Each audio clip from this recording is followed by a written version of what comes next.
My name is Matt Farley. I've lived here for a little less than a year. It's funny talking to people about solar still, and people are like, well, I just can't afford it. And that doesn't make any sense to me because it literally costs you nothing really out of your pocket at the time. The bills were a lot less after solar. I had solar before in our other house in Santee. It was through a different company and they were fine, but I had actually heard word of mouth some good things about SolarTech.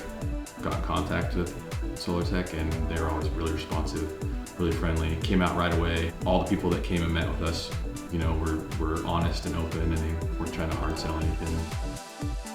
Talking with our salesperson, he recommended the Neo Volta. He thought it might be better for what we have and what we need.